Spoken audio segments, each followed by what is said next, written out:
Okay, grab your dumbbells. We'll be doing a walking lunge with a squat.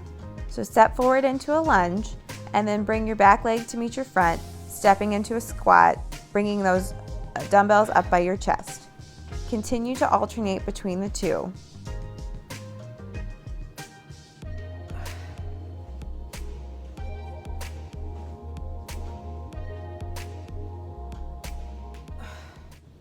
For this next exercise, I want you to grab a really light dumbbell. If you come out trying to do this with a heavy dumbbell, I promise you'll be regretting your life choices.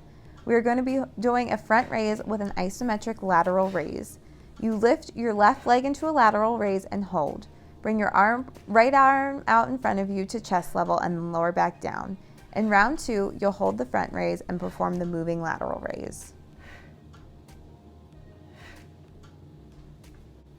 Next, move to the ground for a V-up. Lay on your back with your arms and legs extended. Inhaling, pulling through your abdominal muscles as you lift your arms and legs towards the sky, blowing all the air out at the top of the movement. Slowly lower yourself back down. If this is too challenging, perform a regular crunch or sit up instead.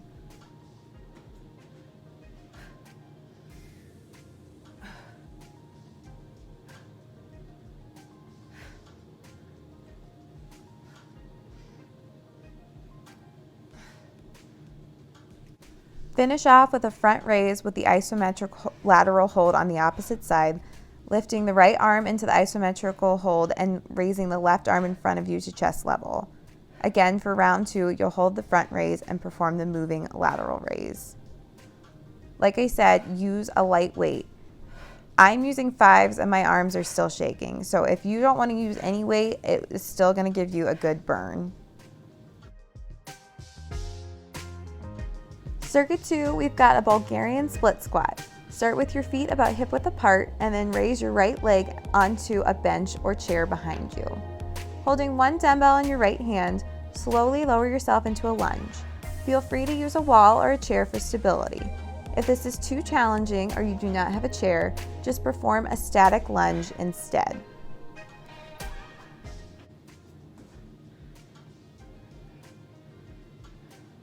Next, grab both your weights and lie on your back, starting with the dumbbells extended overhead in front of your chest.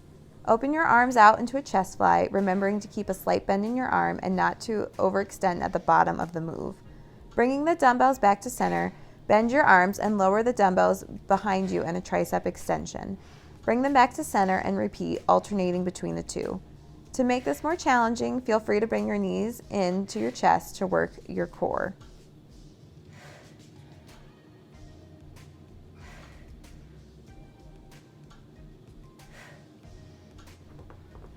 Okay, we've got the Bulgarian split squat opposite side, elevating your left leg and holding the dumbbell in your left hand. I apologize if you hear scratching. My cat has decided to join me in the recording. He is currently scratching the chair behind me. We're finishing off in a plank position for plank tuck-ins. Bringing one foot in towards your chest, followed by the other, and then return one foot to starting, followed by the other. It gets your heart rate up, but if you want even more of a challenge, feel free to jump in and jump out.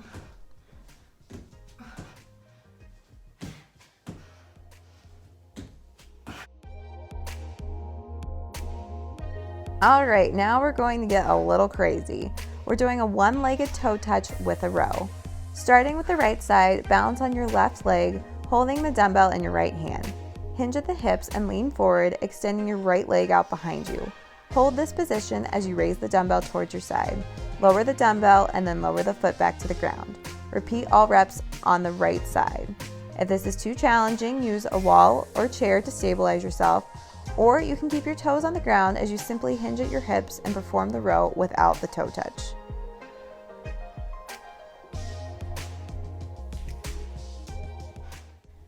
Now, push yourself up into a position that is similar to a down dog. Slowly bend your elbows, bringing your forehead to the floor in a pike push-up.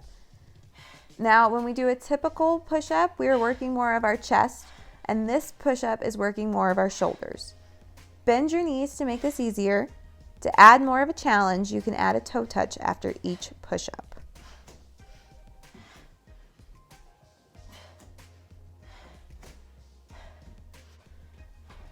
All right, now we are doing the opposite side for the toe touch and row. Again, do all on one side. Use a wall if you need to, or just hinge at the hips and take out the toe touch and just do the row.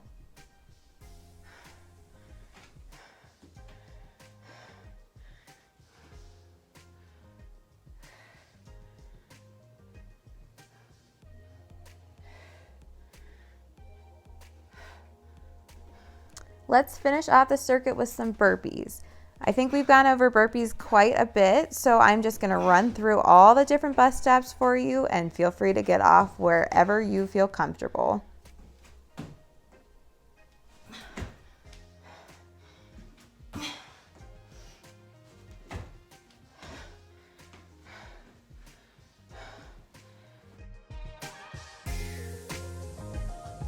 Last circuit, let's start off with the diamond push-ups.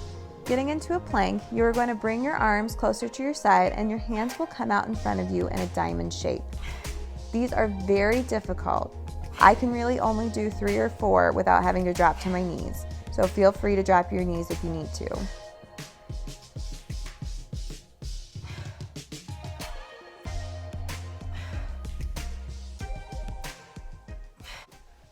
Next, lie down on your stomach with your arms bent at your sides.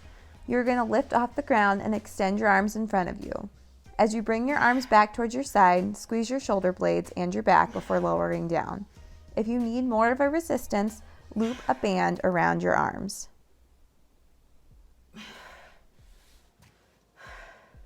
If you need to modify, feel free to take the lift off out of it and just start with your arms extended and lift up and down.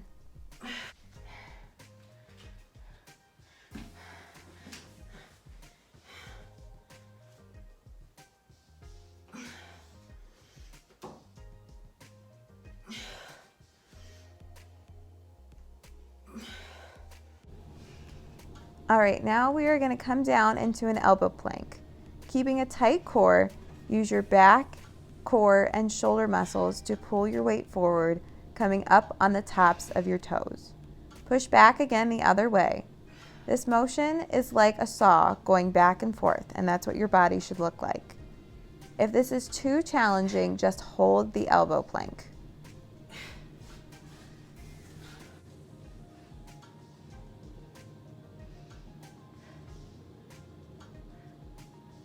All right, for this last move, grab one dumbbell for a swing. Stand with your feet slightly wider than hip width apart. Always maintain a slight bend in your knee. Hinge at the hips, holding the dumbbell between both hands in front of you. Prep the dumbbell by gently swinging it back and forth. When you're ready, swing your hips forward, raising your chest up and your arms up, bringing the dumbbell just to chest level. Control the movement as you hinge at the hips and lower back down. This movement is propelled by the hips. It's not a front raise, and you should feel it in your hamstrings and glutes. It's so important to keep a tight core and not round your back. It should be one fluid motion.